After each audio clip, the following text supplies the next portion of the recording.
Merhabalar, ben Huri. Huri Tek Mutfak'ta kanalıma ve mutfağıma hoş geldiniz. Su böreğini aratmayan muhteşem bir börek tarifi ile geldim. Evde yufka ve makarnanız varsa mutlaka deneyin. Gerçekten pratik ve lezzetli, bereketli bir tarif. Tarifimizi makarnamızı haşlayarak başlayalım. Sıcak suya tuz atalım.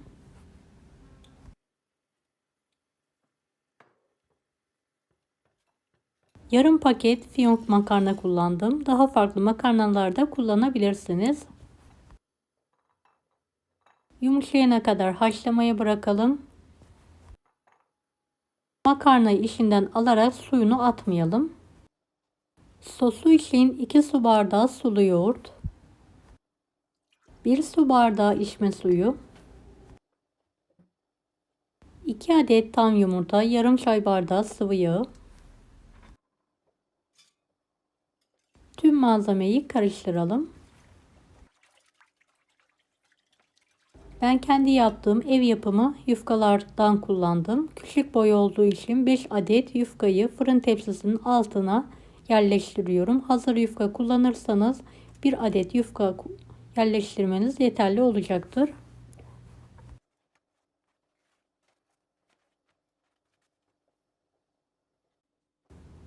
Evet, hazırladığımız sostan her tarafına gelecek şekilde bol miktarda dökerek sürelim.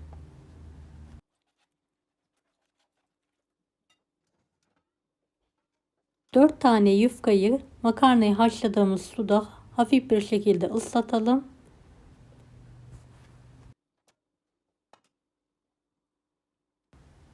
Ve büzgülü olacak şekilde tepsiye yerleştirelim.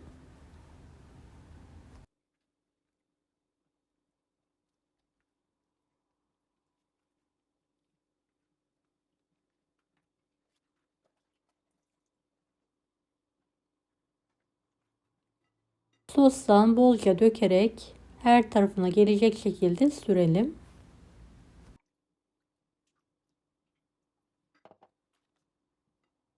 Haşladığımız makarnayı yayalım.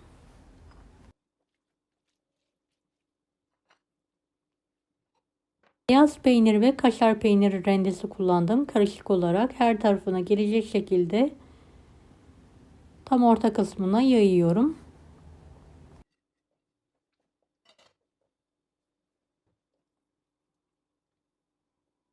Tekrardan bir miktar sostan dökerek her tarafına gelecek şekilde yayıyorum.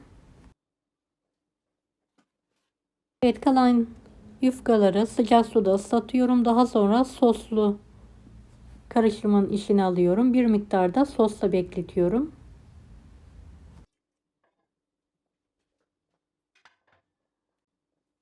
Büzgülü olacak şekilde tepsiye yerleştirelim.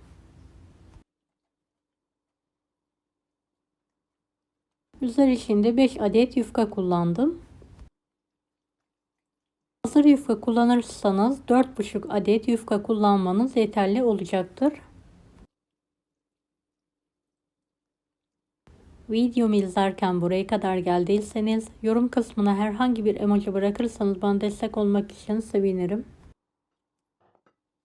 Evet, kalan sostan tekrardan sürüyorum ve kenarlarındaki fazlalık yufkaları tepsiye doğru katlıyorum. Evet, kalan sosu bolca üzerine gezdirelim. Vaktimiz varsa şöyle 2-3 dakika bekletelim. Sosunu iyice çeksin.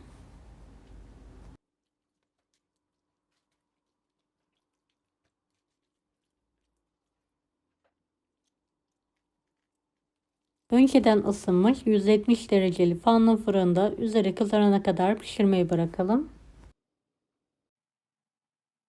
Evet, üzeri kızardı, gördüğünüz gibi fırından çıkartıyorum.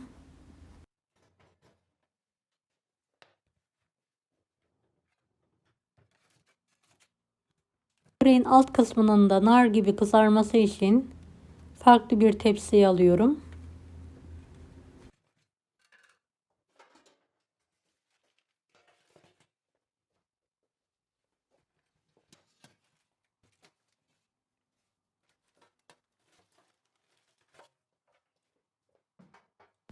Evet, üzerindeki kağıdı çıkartalım. Şöyle bir adet sodam var. Her tarafına gelecek şekilde gezdiriyorum. Sodanın çekmesi için bekleyelim.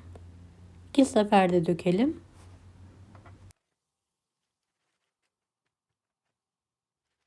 Tekrardan fırına alarak üzeri kızarana kadar pişirmeye devam edelim.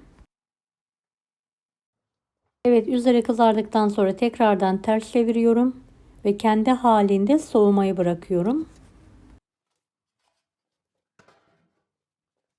Bu tarz börekler ılık veya soğuk olarak ikram edilirse daha lezzetli ve daha kat kat olacaktır.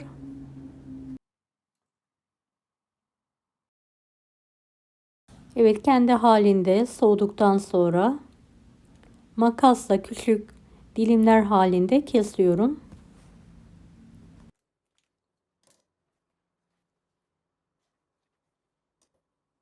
Dilediğiniz ebatta böreğinizi ikrama hazırlayabilirsiniz artık.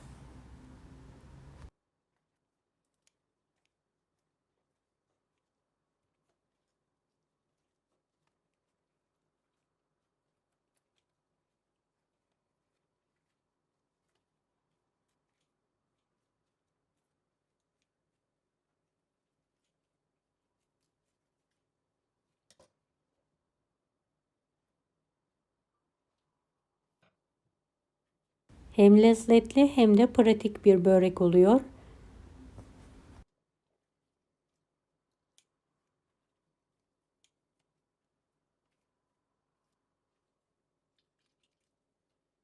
Her yiyen mutlaka tarifini sorar.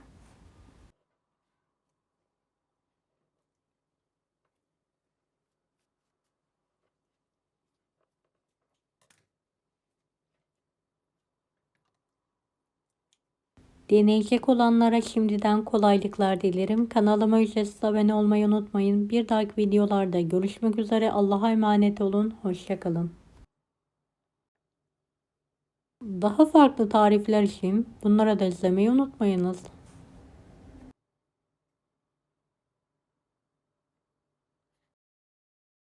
Afiyet şifa olsun herkese.